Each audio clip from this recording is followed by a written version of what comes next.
জয়পুরহাটের পাঁচবিবিতে আসন্ন নির্বাচনকে সামনে রেখে নির্বাচনী কর্মী ও সুধীর সমাবেশের আয়োজন করেছে বাংলাদেশ জামাত ইসলামী। গতকাল বালিঘাটা ইউনিয়নের ৬ নং ওয়ার্ডে এই সমাবেশ অনুষ্ঠিত হয়, যেখানে দলটির স্থানীয় নেতৃবৃন্দ উপস্থিত ছিলেন। সমাবেশে নির্বাচনকে ঘিরে বিভিন্ন দিক নির্দেশনা দেওয়া হয়। বিস্তারিত থাকছে জয়পুরহাট থেকে আব্দুল কাইয়ুমের প্রতিবেদনে। গতকাল জয়পুরহাটের পাঁচবিবি উপজেলার বালিঘাটা ইউনিয়নের ৬ নং ওয়ার্ডে বাংলাদেশ জামাতে ইসলামের উদ্যোগে একটি নির্বাচনী কর্মী ও সুধী সমাবেশ অনুষ্ঠিত হয়েছে।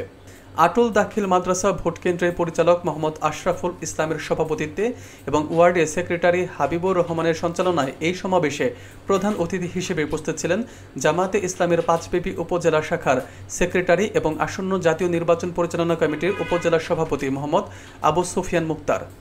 তার বক্তব্যে তিনি আসন্ন নির্বাচনকে দেশের জন্য অত্যন্ত গুরুত্বপূর্ণ বলে উল্লেখ করেন এবং বলেন যে জনগণ ন্যায় ও সত্যের পক্ষে রায় দিবে।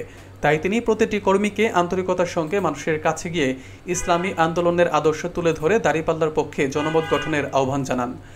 এ সমাবেশে বিশেষ অতিথি হিসেবে উপস্থিত ছিলেন পাঁচবিবি উপজেলা উলামা বিভাগের সভাপতি মাওলানা আব্দুল সালাম, ইউনিয়ন জামাতের আমির মোহাম্মদ খায়রুজ্জামান চৌধুরী এবং ইউনিয়ন জামাতের সেক্রেটারি মোহাম্মদ নুরুল বক্স মণ্ডল।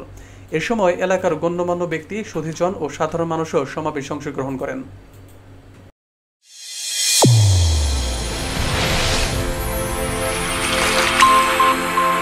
চ্যানেল A1 হৃদয়ের স্পন্দন।